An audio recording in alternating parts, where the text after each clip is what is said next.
আল্লাহর নবীজির বিরোধিতা কইরা এরা মুসলমান থাকে কেমনে, আমি তো এটাই বুঝি না।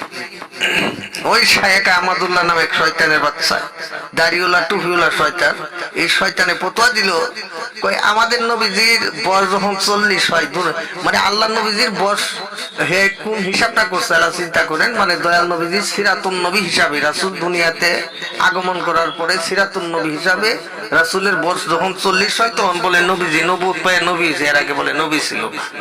এইরকম কথা বইলাই এই হারামজাদারা কেমনে মুসলমান থাকে।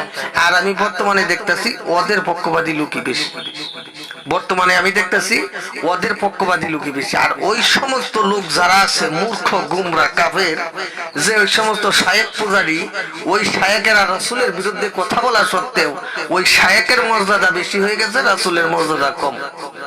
আমি ওই যারা ওই শায়েক পূজারী যারা আছে ওদের হিসাবে বোঝা যায় যে নবীজির মর্যাদা কম আর ওই সমস্ত শায়েকের মর্যাদা বেশি। এরা হচ্ছে শায়েক পূজারী, মসজিদ পূজারী, ধর্ম ব্যবসায়ী, পেট পূজারী। এরা স্বার্থের লোভে সবকিছু পারে।